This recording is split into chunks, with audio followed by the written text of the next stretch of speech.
Je reconnais quelques-unes de ces lettres, mais c'est tellement différent du texte imprimé. Ouais, les modèles de langage sont dingues. Dingue. Ouais, c'est dingue que les gens trouver comment associer des sons à de petits symboles. Joe Rogan a remis sur le devant de la scène une lettre vieille de plusieurs siècles en interrogeant le public sur la lettre de Lentulus.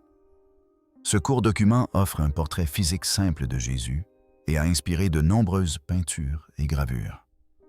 Il s'agit d'un domaine appelé critique textuelle, qui consiste à appliquer cette méthode à tous les documents anciens. La Bible, par exemple, constitue un domaine de critique textuelle plus développé en raison du grand nombre de manuscrits dont nous disposons. On retrouve souvent ces versets reproduits en ligne sans en connaître l'origine. Nous allons suivre le parcours de cette lettre, des manuscrits médiévaux aux premiers livres imprimés, lire le texte lui-même et exposer les raisons pour lesquelles les chercheurs la rejettent comme témoignage oculaire. Mais si cette lettre a façonné l'image que le monde se faisait de Jésus, pourquoi les érudits doutent-ils aujourd'hui de sa véracité? Ses origines pourraient-elles cacher quelque chose de bien plus étrange que ce que l'on aurait pu imaginer? D'où provient cette lettre? La lettre de Lentulus commença à apparaître dans les livres imprimés à l'époque où l'Europe changeait ses modes de diffusion des mots.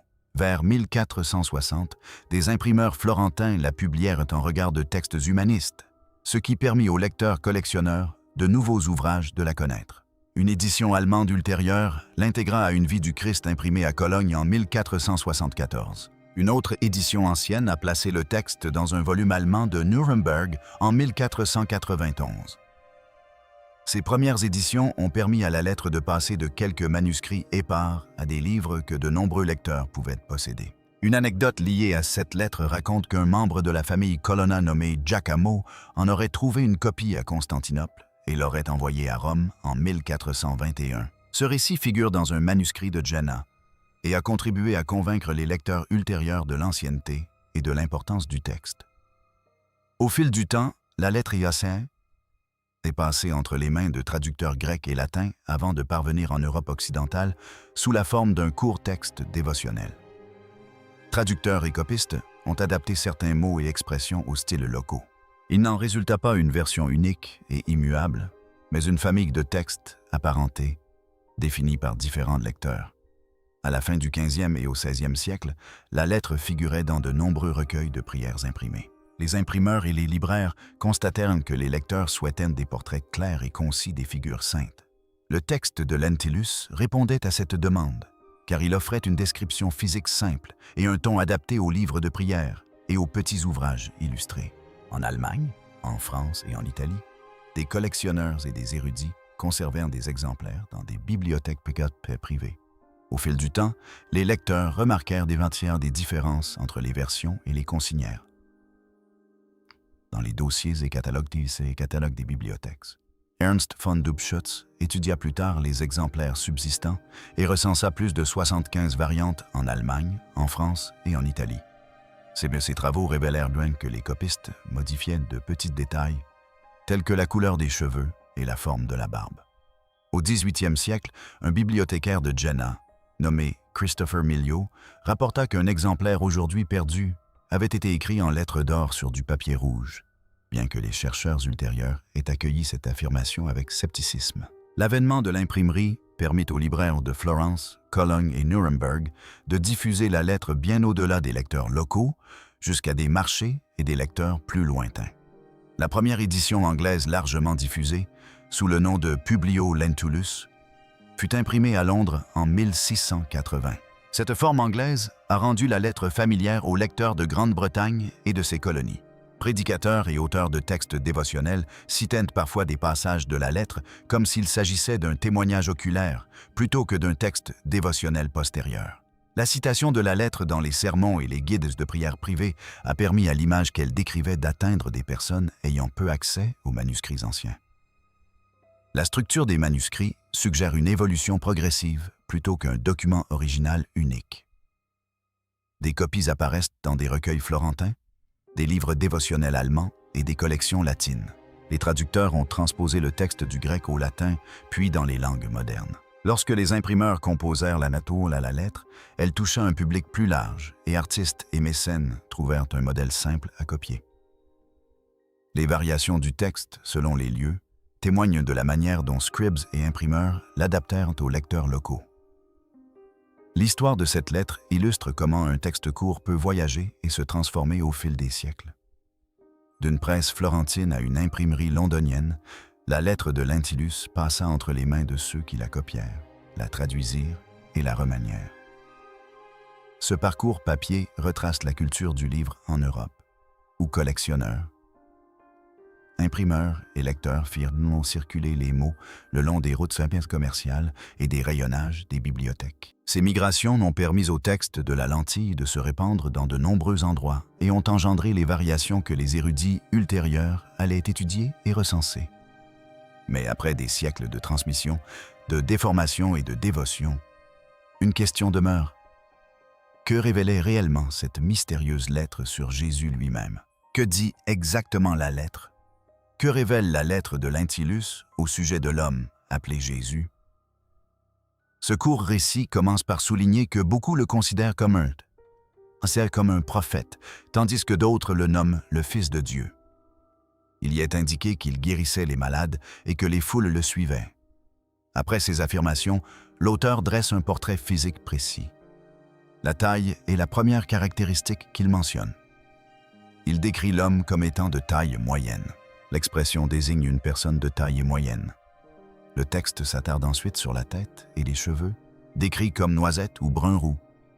Ils tombent droit jusqu'aux oreilles, puis ondulent et bouclent en dessous. Les cheveux, longs jusqu'aux épaules, sont séparés par une raie au milieu. Selon certaines descriptions, ils présentent un léger brillant qui attire le regard. Les sourcils sont lisses et le visage ne porte aucune ride ni marque profonde. Le teint est chaud et sans défaut, le nez et la bouche sont bien dessinés. La barbe est fournie et de la même couleur que les cheveux. Certains manuscrits indiquent qu'elle est peut-être fendue au niveau du menton, tandis que d'autres la décrivent simplement fournie et soignée. Les yeux, gris ou bleus, sont décrits comme brillants. Une phrase récurrente dans plusieurs manuscrits suggère que son regard pouvait inspirer à la fois respect et crainte. La description porte également sur les mains et la posture. Les mains et les bras sont dits bien dessinés et fonctionnels. La posture est droite. Les mouvements et les gestes expriment à la fois fermeté et douceur. La voix est décrite comme modeste et claire. L'homme riait rarement, précise le texte, mais il pouvait exprimer des sentiments profonds et il lui arrivait de pleurer. De courts commentaires moraux figurent dans de nombreuses versions. On retrouve souvent cette phrase « Il était sévère dans ses réprimandes et doux dans ses avertissements. » Une autre phrase qualifie son aspect de vénérable, suscitant ainsi le respect. Ces brefs détails moraux lignent les traits physiques au caractère et confèrent au portrait une tonalité dévotionnelle. Traducteurs et copistes ont modifié certains mots au fil des passages du texte. Une version anglaise datant de la fin du XVIIe siècle emploie un style et des expressions anglaises anciennes. Les versions latines et grecques portent l'empreinte d'auteurs chrétiens plus anciens qui rédigeaient de courtes notes sur les visages des saints. Des auteurs tels que N. Ferrus et Jean Damascène ont consigné de brèves remarques physiques qui rappellent certains aspects de la description du lentisque. Cette similitude suggère que la lettre s'est inspirée du langage dévotionnel existant lors de sa copie. Les scribes et les imprimeurs ont adapté les détails aux goûts locaux. Certains manuscrits adoucissent la couleur des cheveux en brun, tandis que d'autres conservent le noisette. Certaines copies décrivent les yeux comme brillants sans préciser leur couleur. Les imprimeurs florentins privilégiaient sans doute des termes plus doux, tandis que les presses allemandes optaient pour une formulation plus directe. Ces petites variations se sont multipliées au fil de la diffusion du texte, expliquant la présence de nombreuses versions légèrement différentes. La lettre ne relate pas de longs récits ni d'événements nouveaux. Elle offre une image figée plutôt qu'une biographie. Ce portrait concis rendait le texte utile aux artistes et aux imprimeurs qui avaient besoin d'un visage clair à représenter dans les illustrations et les petits livrets de dévotion. Les artistes pouvaient ainsi s'appuyer sur cette courte liste de caractéristiques pour créer un visage correspondant aux attentes des lecteurs. Dans les exemplaires semi-conservés, un noyau de traits distinctifs demeure. Une taille moyenne, des cheveux mi-longs avec une raie au milieu, une barbe fournie, un regard vif, une posture sereine et une voix posée. Si certains détails varient, l'image principale reste la même, en grec, en latin et, plus tard, en anglais. Il en résulte un portrait court et reproductible, aisément transposable du texte à l'image, qui a contribué à façonner de nombreuses représentations ultérieures de Jésus dans l'art et l'imprimerie. De nombreux exemplaires imprimés comportaient une gravure sur bois ou une estampe en regard du texte. Les imprimeurs utilisaient des images correspondant à la brève description. Plus tard, les prédicateurs anglais et les auteurs de textes religieux lisaient parfois des passages à haute voix lors de sermons ou de dévotions familiales. Cet usage oral a contribué à populariser la description au-delà des seuls lecteurs de livres. Au fil du temps, ce court portrait a inspiré des peintures, des statues et des estampes, où des graveurs sur bois ont suivi les mots et donné à la lettre une forme visuelle en accord avec son contenu. Mais si cette lettre a façonné la représentation du visage de Jésus pour des millions de personnes, que se passerait-il si l'image même à laquelle nous avons cru pendant des siècles était née d'un mensonge? Pourquoi les érudits affirment-ils qu'elle n'est pas authentique? Pourquoi les historiens rejettent-ils la lettre de Lentulus comme un authentique rapport romain? La réponse repose sur plusieurs éléments de preuve convaincants. Parmi ceux-ci figurent l'absence du prétendu fonctionnaire dans les archives romaines, le ton et la langue du texte, l'histoire du manuscrit et de l'impression, des similitudes avec d'autres écrits de l'Église, le manque de références anciennes et des traces de copies et de modifications ultérieures. Premièrement, le nom et la fonction mentionnés dans la lettre ne correspondent pas à ce que l'on sait de l'administration romaine en Judée. Les listes officielles, les inscriptions et les documents historiques recensent les uns. Les hommes qui ont gouverné la province au début du 1er siècle. Des noms tels que Caponius, Marcus Ambivallus, Annas Rufus, Valerius Gratus et Ponce Pilate apparaissent à ces postes. Le nom de famille Lentulus appartient à une famille romaine connue, les Cornelii Lentuli. Cependant, les historiens n'ont trouvé aucune preuve fiable que Publius Lentulus ait exercé les fonctions de gouverneur ou de procurateur de Judée. Cette lacune dans les archives officielles rend difficilement crédible le témoignage d'un témoin oculaire. Deuxièmement, le langage et le ton de la lettre ne correspondent pas aux usages de la communication romaine officielle. Le texte s'apparente davantage à une dévotion chrétienne qu'à une note officielle et aride. Il emploie des expressions et des termes courants dans les ouvrages chrétiens postérieurs et dans le culte. Des expressions telles que fils de Dieu et prophète apparaissent d'une manière qui reflète un langage religieux plutôt qu'un reportage civique. Les lettres romaines officielles suivent généralement des formules établies, énumèrent les titres officiels et adoptent un ton factuel et juridique. Les commentaires moraux et les descriptions chaleureuses du texte de Lentulus relèvent davantage d'un style dévotionnel que d'une forme administrative. Enfin, les documents manuscrits et imprimés indiquent une origine plus tardive et une évolution progressive au fil du temps. La lettre nous est parvenue principalement dans des manuscrits paganisques médiévaux et dans des recueils imprimés à partir du 15e siècle. Les chercheurs qui ont examiné ces copies ont constaté qu'il existe de nombreuses variantes. Ernst von Dobschutz en a répertorié des dizaines et a démontré comment les copistes et les premiers imprimeurs modifiaient des détails mineurs, comme la couleur des cheveux ou une courte phrase descriptive.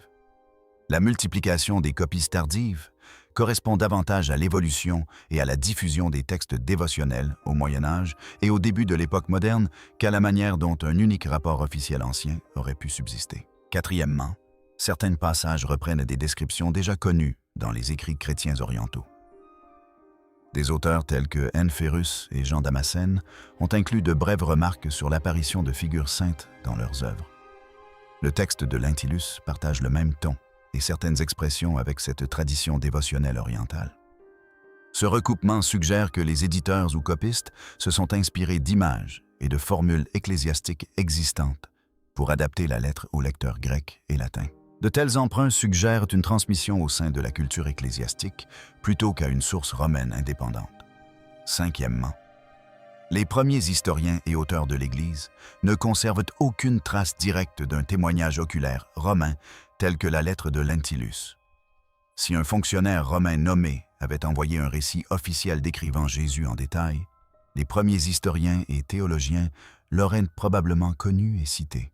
Le silence des sources anciennes constitue donc un point négatif important. Les chercheurs tiennent compte de cette absence lorsqu'ils évaluent la validité de l'affirmation selon laquelle le texte date du 1er siècle. Sixièmement, les méthodes de copie et d'utilisation de la lettre révèlent des signes évidents de remaniement éditorial à des fins dévotionnelles. De nombreuses versions conservées ajoutent de courts versets, moraux établissant un lien entre les traits physiques et le caractère. Les imprimeurs de Florence, Cologne et Nuremberg ont adapté le texte et la mise en page à leurs lecteurs.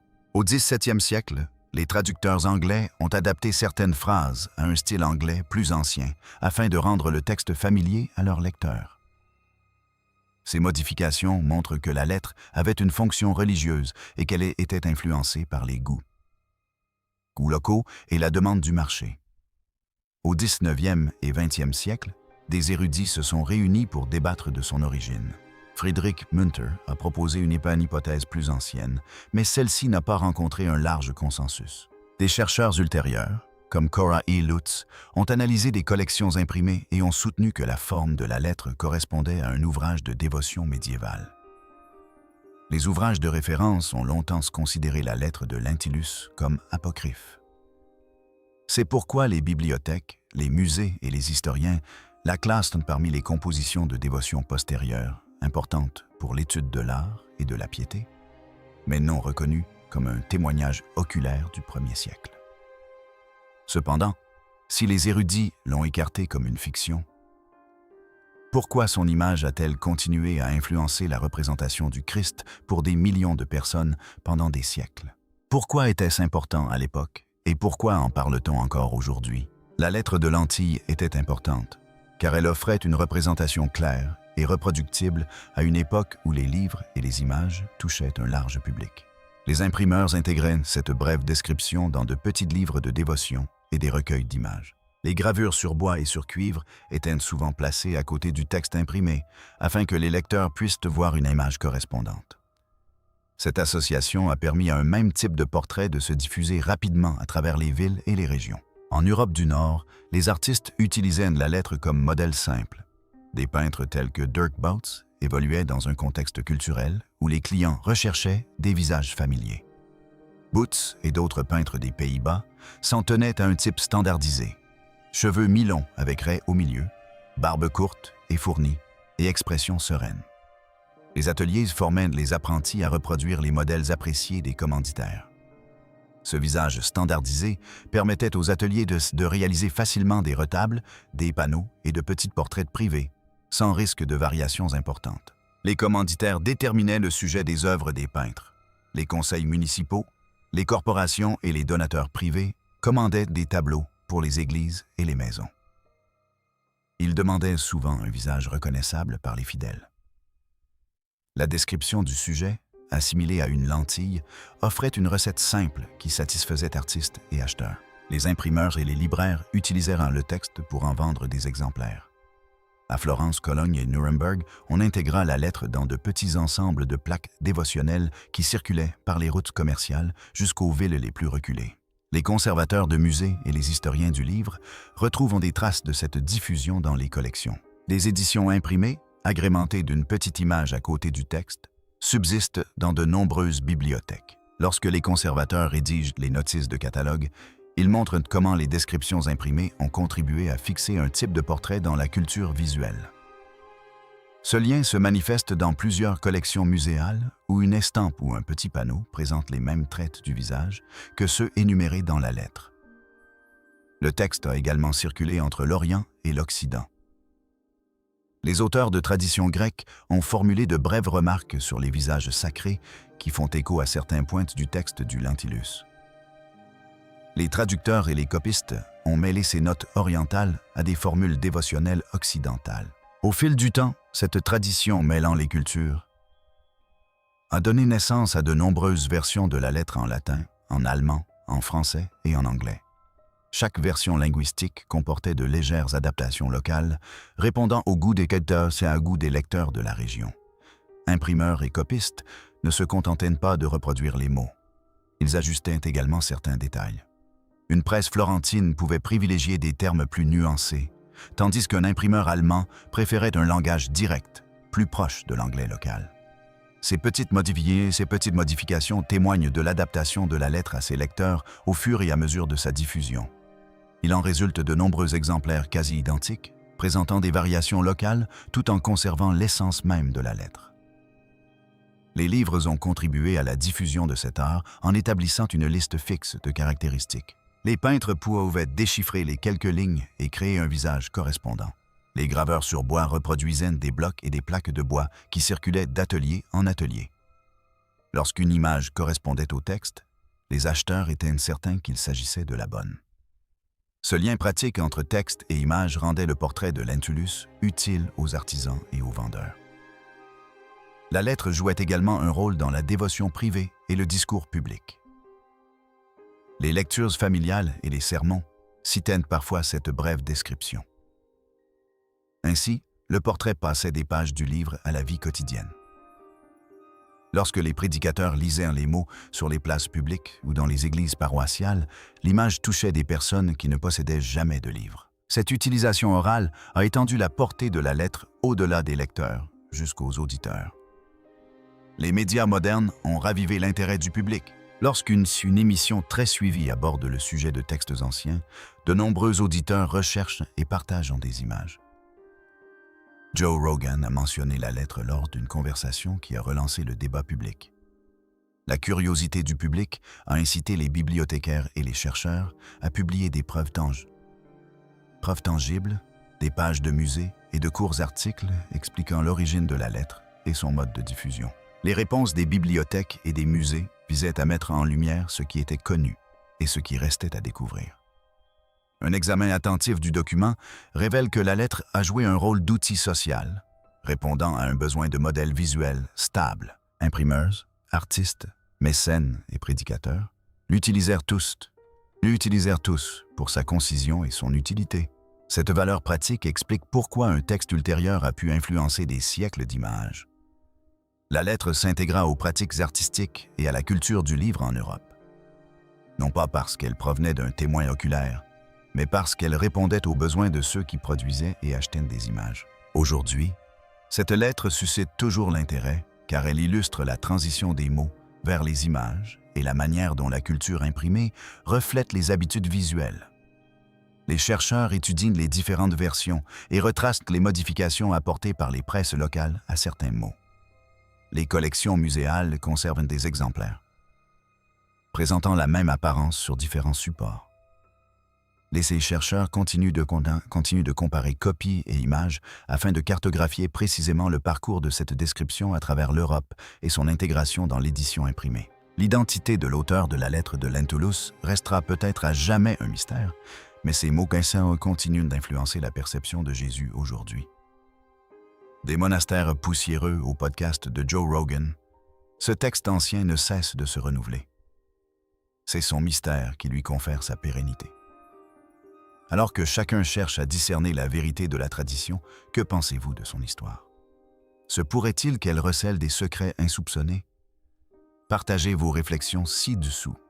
Si ce récit vous a plu, n'hésitez pas à cliquer sur « J'aime » et abonnez-vous pour découvrir d'autres histoires.